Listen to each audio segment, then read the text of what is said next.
Welcome to The Last of Us Season 2, the show all about the crusade of the smallest woman on television taking on a literal army of big, armed, dangerous men, all in pursuit of another tiny woman who leads them. Based on the game of the same name, where the main character is consumed by rage after the brutal murder of her father figure.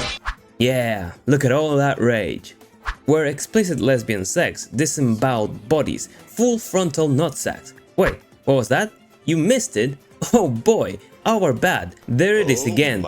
It's all part of the course, and I have the slightest, smallest, tiniest gut feeling that this show might be a bit gay. What's up with all the rainbows? I don't know. Maybe they were all optimists. Haha, they were all optimists, then how come they're so dead? Hi, my name is Nacho, welcome back to the channel, and the recent episode of The Last of Us is all about pride. I'm not surprised though, if the last season taught us anything, is that the creators of this thing are more than willing to break continuity and waste the precious time they have in their limited season to casually slam you in the face with propaganda. But, as I have recently been informed, this is not a gaming adaptation for gamers. According to this lady, this is for the people who have not and won't play the game, which if you are Neil Druckmann, it's the last thing you want to hear. And the changes being made make sense for the viewer, like why Ellie is acting all happy and cheerful for Dina's baby while on her bloodthirst-fueled quest to the literal wolf's den to kill a bunch of people in cold blood. It makes sense, people, and it's working, according to her. Which is why the last two episodes, where the sole focus of the story has been mainly Ellie and Dina, have the lowest score of the entire season, while also being reviewed by less people. This chick has an Ellie cosplay as her profile pic, so I'm going to go out on a little bit of a limb and say that she might be biased. But let's review episode 4 of That's Gay of Us, the Lads of Gays, the Queer of Us. You know what I mean. The episode begins with a flashback of a group of Fedra soldiers traveling. In the middle, Josh from Drake and Josh tells a story about a renowned violent Fedra officer. When they come to a sudden stop, and we're introduced to Isaac Dixon, an important character in the game and the future leader of the WLF, who turns around after meeting some insurgents to kill the rest of his platoon. And what surprised me here was the casual demeanor of the aforementioned soldiers, who did not react much until it was too late, while their CO approached them while pulling grenades out of his vest. Flash forward to the current time, Ellie and Dina scroll casually through the streets of Seattle, probably under sniper lookout, but we're not there yet, when they arrive at Capitol Hill. And I can't quite put my finger on what the creators are trying to communicate here, and putting my finger on it, it's a bit of foreshadowing for what comes later. Which is also foreshadowing. Dina spots the main WLF tower, and this is one of the reasons that the changes made from the game are affecting the pacing of the story significantly. In the game, it is Tommy who goes after Abby's gang first, closely followed by Ellie and Dina. So at the beginning, the two girls are following Tommy's corpse trail, which adds dynamic to the game. Here, however, we just have them. So after figuring out that a full frontal attack on a heavily armored enemy on broad daylight on a horse while outnumbered might be a bit hard, even with plot armor, they decide to hold off till nighttime. During this interim, they adapt the one scene of Ellie playing the guitar and having a romantic moment with Dina, which Isabella Merced absolutely nailed, and Bella also performed pretty well. She actually has some good moments in this. This is a good segue to talk about more Twitter beef over this episode. It is now a sound fact to say that this show is slowly losing viewership and its reception is diminishing amongst the bulk of the audience.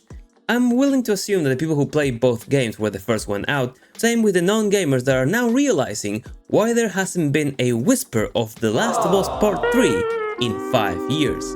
However, I run into this post that basically says that 90% of the criticism of this show is directed at Bella for not being pretty, saying that she can't act and she doesn't resemble Ellie, which is what I said, because she doesn't.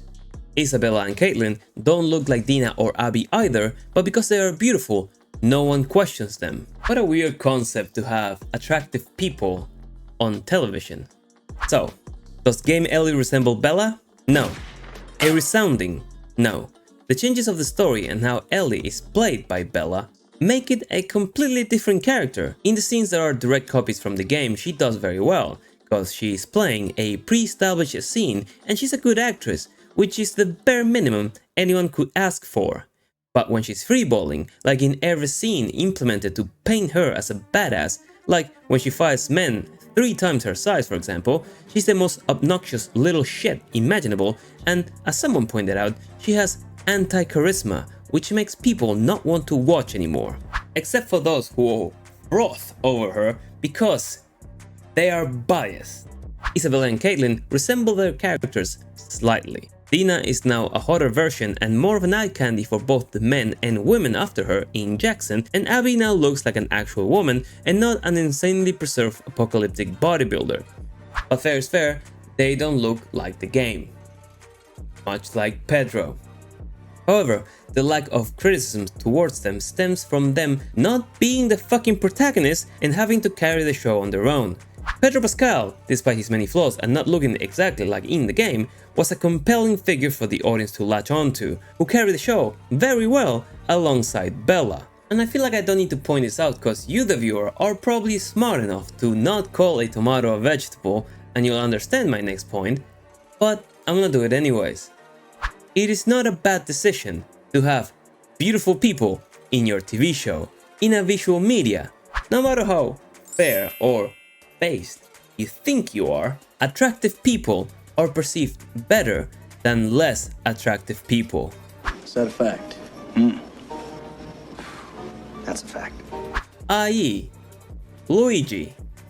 A type of comment that I hate that immediately makes me think that the person writing it is an insufferable prick with 2 remaining brain cells fighting each other for third is that the critique against less beautiful characters, in this case Bella, which, rude, what would you call her that, dude, stems from dude bros not being able to jerk off to them. Which reminds me. 2 minutes later. Alright, I did 2 jerk offs, one for Dina and one for Abby. Couldn't do it for Ellie though, my dick just said no. Fuck, I forgot Maria, hold on. 1 hour later.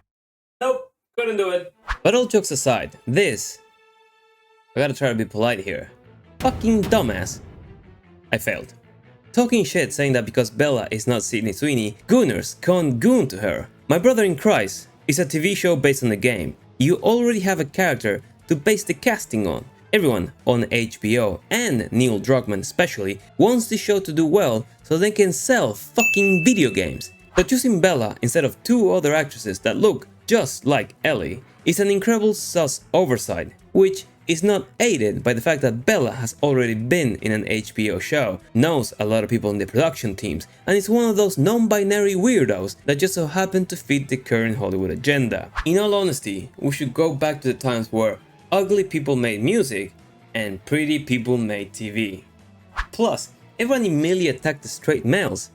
Have they checked on the lesbian gooners? Fuck it, I'm switching my lube with glue. Next time Ellie's inside me, she's not coming out.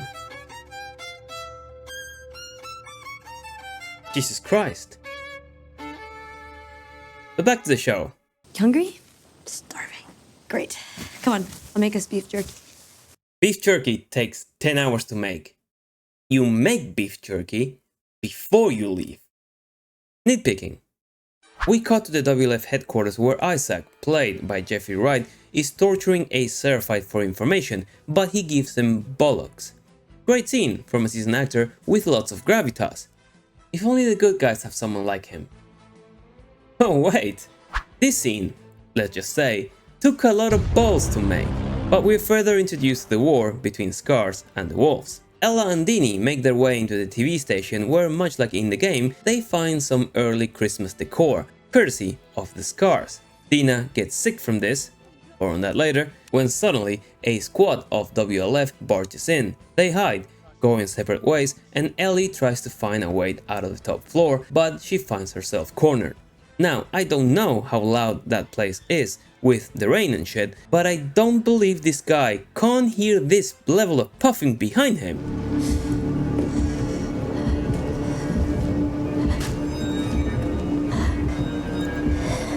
My god, girl. Cardio. But when he finally hears her, he turns. Bella goes for an edge spear, throws him down. The guy tries to go for his rifle, leaving Bella to take his back. He starts to stand and she goes for a choke. At any point in time, he could have reached over and throw her over his head with very little effort. Grab her hand and break free. Grab your knife and stab her. endless way to get out and end her. But nah, she's just that strong. The one thing she does well is lean back when another soldier aims at her, allowing the body of the guy she's restraining to completely cover hers, doubling down on the fact of how much more size he has on her. They escape the building and make it to the subway while still being pursued when the flares of the WLF alert the Horde. Dina in a way uses listen mode from the game and realizes right away she's gonna need a lot more fingers. Foreshadowing. The Horde attacks and quickly overwhelms the soldiers, who didn't thought about retreating. Then Ellie jumps inside the cart, and here's the source of another famous overbite, which is fair, no one looks good on a random pause frame. But fuck me, how far can a lip go? More foreshadowing. The two make it out and run to the spinning gates, where Dina gets stuck on the infected side. And if you remember previously, the creators of the series said that they removed sports from the show because they didn't want to cover the actors' faces. So their solution to segue into Dina finding out that Ellie's immune, not that she wanted to keep it a secret anyways, is having her shove her arm, foreshadowing, into a clicker's mouth, so it doesn't bite Dina. They make it somewhat safe out of there and into the hotel. In the game, Ellie's mask breaks during the subway chase and she takes it off to quickly ease Dina and get out of there. And just like in the show, they get into the hotel, and massive props to the set department because that shed looks the same. There, Ellie, very calmly, almost guilty of holding the secret from her, tells Dina that she is in fact immune and that only a few people knew about it. That leads Dina, crying, to reveal that she is pregnant.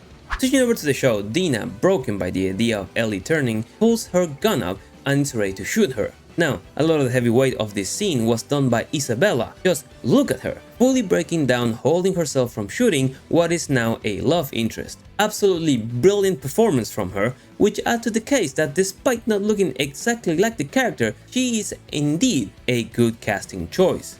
And you can even jerk off to her, if that's your thing. That's when Bella, very firmly and sternly, in a full black and white contrast with Game Ellie, tells Dina that she's immune and that to prove it, she'll go to sleep and wake up just fine.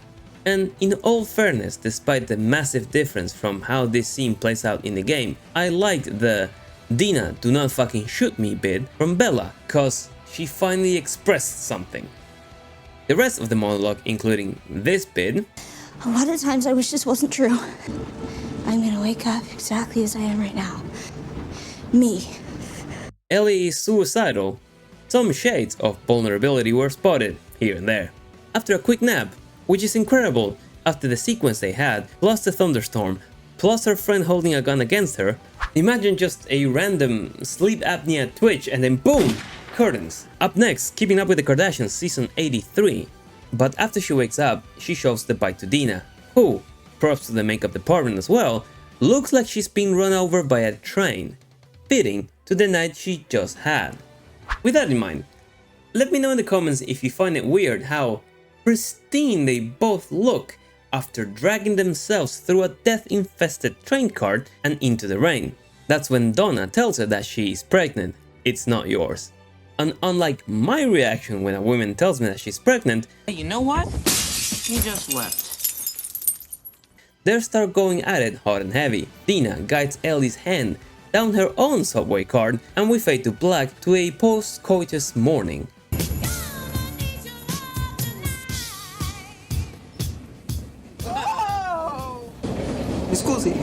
Now, the only thing I'll point out here is that Ellie hasn't washed her hands.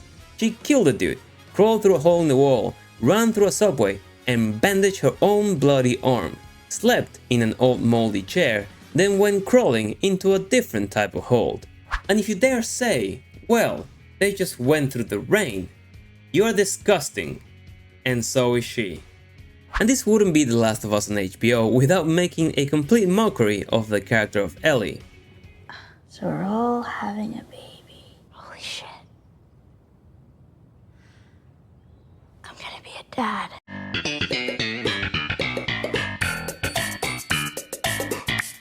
You're gonna be a mom. A stepmom, at best. Fucking modern writing bullshit. We are going to be a family was a completely acceptable line, but no. let's introduce some fucking gender confusion for the Zoomers pirating this episode, which does happen in the game. But this is a massive breakaway from the game, and like I said, they were going to break the continuity. For all the dumb narrative choices that Last of Us Part 2 made, making Ellie be negative at Dina's pregnancy is an inherent part of the story. She's consumed by revenge, but she also loves her. So both ideas are competing with one another, which is why she considers her a burden in that specific situation. Once the deed is done, the other deed, we can have a little white picket fence with a garden and be happily forever carpet munchers. Until then, I am not putting you in danger, you stay while I go killing people. That's the task at hand, and in the game, they are already halfway there trying to find Tommy. I'm not surprised that people like this change, cause, aw, look, they are so cute, and finally a couple and Ellie's not angry. Quote, Ellie being worried about Dina not calling her a burden or being selfish, I used to pray for times like this. Unfortunately, these times are not the last of us. Back to the game, Ellie was worried about Dina. She was not being selfish. She was so worried that she didn't want her to get hurt, which in all of HBO's futile attempts to butch Bella Ramsey up, this moment in the game made me realize how tough Ellie actually is, because that's what a man would do. Eliminating genders for a minute, that's the right thing to do. You leave your now pregnant girlfriend somewhere safe, especially if you're diving headfirst into a war zone, which, as the show hints, that's what they're doing next. Other people comment on this with reasonable logic, saying that modern TV shows don't even allow characters to be assholes anymore, which Game Ellie was, in a way, cause she was angry and overwhelmed by the entire situation and had a sense of urgency looming over her cause she still hasn't found Abby. And again, when are we gonna start killing people? There's what? 3 episodes left and we are shagging and having sleepovers in the middle of the storm? It's all well and good, but come on! Why is the show losing viewers? Well, sir, we haven't had anything happen in 2 weeks. Don't tell me Bella is doing a perfect job if the cliffhanger for the hump day of this season is them holding hands on a rooftop. This is Ellie in game, and this is Ellie in the show. You can defend and like Bella all you want, but they are not the same. By the time of making this review, episode 4 had a 7.3 out of 10 with 11k reviews on IMDb. It has now a 6.4 out of 10 with 18k reviews, making it the lowest rated episode of the franchise, and the public Rotten Tomatoes score is now half of what season 1 was. People will say it's review bombing. I'd say it's an unsurprising outcome that's the same thing that happened to the game, where the creative decision of killing a foundational character and leaving the series in the hands of a good actress who's not a front lead woman, despite the many efforts to force her into that position, it's backfiring tremendously, and the most insane thing is, this is their second time doing it.